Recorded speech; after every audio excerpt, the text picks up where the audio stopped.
श्वेतांशु जी, मीरगंज से। जय श्री हरि। महाराज जी, आपके चरणों में कोटि कोटि प्रणाम। महाराज जी, मेरा प्रश्न यह है कि जब भी मैं श्री जी का भजन व जाप करता हूँ, तदुपरांत मुझे आसपास के वातावरण के लोगों से हास्यप्रद प्रतिक्रियाएं मिलती हैं, जिस कारण मैं कभी कभी बहुत असहज महसूस करता हूँ। महाराज जी, कृपया मार्गदर्शन कीजिए पहले कि आप ये देखो कि जब आप शराब पियो, गंदे आचरण करो, जुआ खेलो, तो आपको कोई मजाक नहीं उड़ाएगा।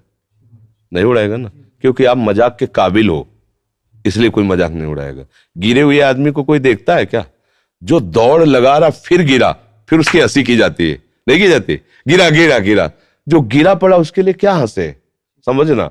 अब आप हंसी योग्य नहीं हो, इसलिए वो हंसी करके आपको रोकना चाहते हैं, आपको रुकना नहीं, आपको आगे बढ़ना है। देखो, हंसी योग्य बातें, गंदी बातें जब लोग करते हैं तब तो हंसी उड़ानी चाहिए ना।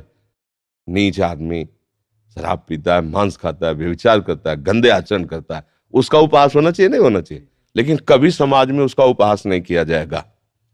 लेकिन आप कंठी बांध लो, माला जपने लगो, भगवान का नाम जपने लगो, भगवान का नाम कीर्तन करने लगो, तो लोग उपहास करने लगते हैं। उपहास करने का मतलब आपको उस मार्ग से गिराना चाहते हैं। गिरे हुए का उपहास नहीं करते लोग, तो इसका मतलब आप सही मार्ग पे चल रहे हो, तो आपको आगे बढ़ना चाहिए, उनके उपहास से नहीं रुकना चाहिए। आप हिम्मत, अगर हिम्मत नहीं रहेगी तो फिर अच्छा, गलत हो तो रुक जाना चाहिए। वास्तविक जब गलत मार्ग है, लोग अगर कह भी रहे तो रुक जाना चाहिए। प्रशंसा भी करे तो रुक जाना चाहिए। मतलब गलत हम है, वो कह रहे शाबाश चले जाओ, तो रुक जाना चाहिए। और जब हम जानते हैं सही है, हमारे ही जानने से नहीं, लाखों संतों की वचन है, शास्त्रों के वचन है, तो आप कोई भी कुछ कहे, हम नहीं, अपने मार्ग में चलता है। दिखावा करे ना, हम भजन इसलिए थोड़ी करते कि लोग हमको प्रणाम करें, हमें वाहवाही करें। लोगों की मति है, कोई कहेगा संत, कोई कहेगा पाखंडी, कोई कहेगा अच्छा है, कोई कहेगा हराम का खाता है। अपना उनका विचार है पर्सनल, उनके विचार में हमारा थोड़ी कोई भाव है। हमें देखना है कि हम क्या है, हमारा मार्ग क्या है, बस। अगर हम सच्चे मार्ग पर चलते रहेंगे तो इनसे हमें मतलब नहीं है। जिन्होंने इनकी रचना की है वो खुद हमें गले लगा लेंगे, बस हमें बात इतनी सा। जब मालिक गले लगा लेगा ना, तो फिर सब कृपा करने लगेंगे, क्योंकि सब उन्हीं के हैं। और सही माने में वो ही आकर के ये बात करते हैं कि तुम कैसे खिलाड़ी हो, देखें भला आप, तुम्हारा हम विरोध करते, फिर खेल के दिखाओ। और आप निकल गए तो वही आगे आकर गले लगा लेते, शाबाश, वाह मेरे बेटे, तूने माया को परास्त कर दिया, मेरे गले से लगा, क्या चाहिए तेरे को, ये बात होती है। देखो, प्रश्नकर्ता पढ़ाने वाला ही होता है और कोई नहीं होता है। जैसे हम कक्षा 5 में पढ़े ना, तो 5 का जो टीचर पढ़ाया है वही प्रश्नकर्ता बनता है हमें 6 में पहुंचाने के लिए। हमको 6 के प्रश्न नहीं दिए जाएंगे, 5 के ही दिए जाएंगे।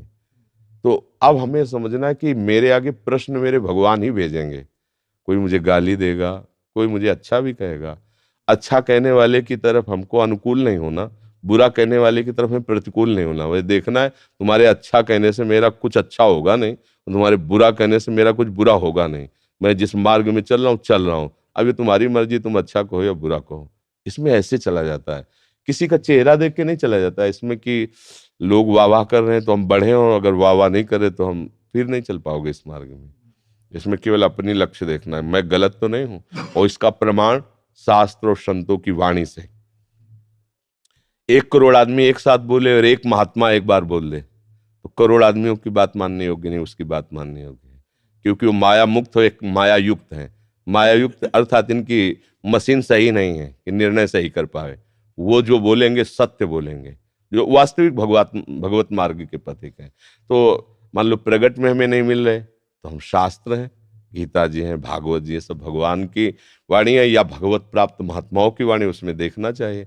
अगर हम सही हैं तो फिर त्रिभुवन में हमें कोई परास्त नहीं कर सकता।